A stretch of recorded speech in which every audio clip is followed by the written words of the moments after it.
هنعمل مع بعض الكنافة السواريه، تحفة وأحلى من بره بكتير. هنجيب كوبايتين سكر معاهم كوباية مية وهنرفعهم على نار هادية. أول ما السكر يبتدي يدوب هنعصر عليها نص ليمونة ومعاها معلقة عسل كلوكوز.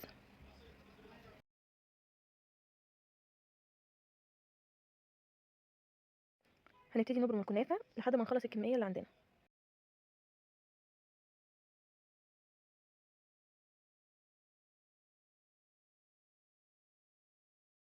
هنحط الكنافة في الصينية وأي زيادات هنشيلها بالمقص زي ما أنا عملت.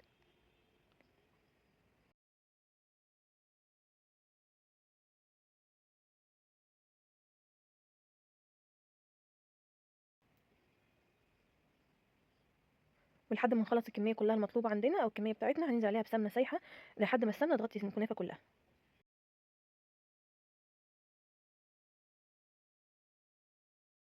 بعد ما السمنة غطت الكنافة كلها هدخلها في فرن مشغلاه من قبلها على أقل درجة حرارة في الفرن.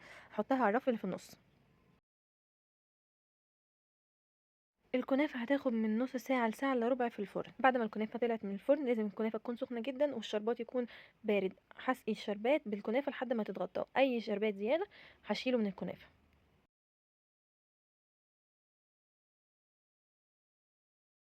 هبتدي اشيل الأطراف بالسكينة علشان اسوي الكنافة وتطلع قد بعض. انت بقى تقدري تقطعي الكنافة بالطريقة اللي انت حباها وبالحجم اللي انت حباه. انا قطعتها زي الكنافة السواريه اللي بنجيبها من بره. وده الشكل النهائي للكنافة. جربوها وان شاء الله تعجبكم. والسلام عليكم ورحمة الله وبركاته.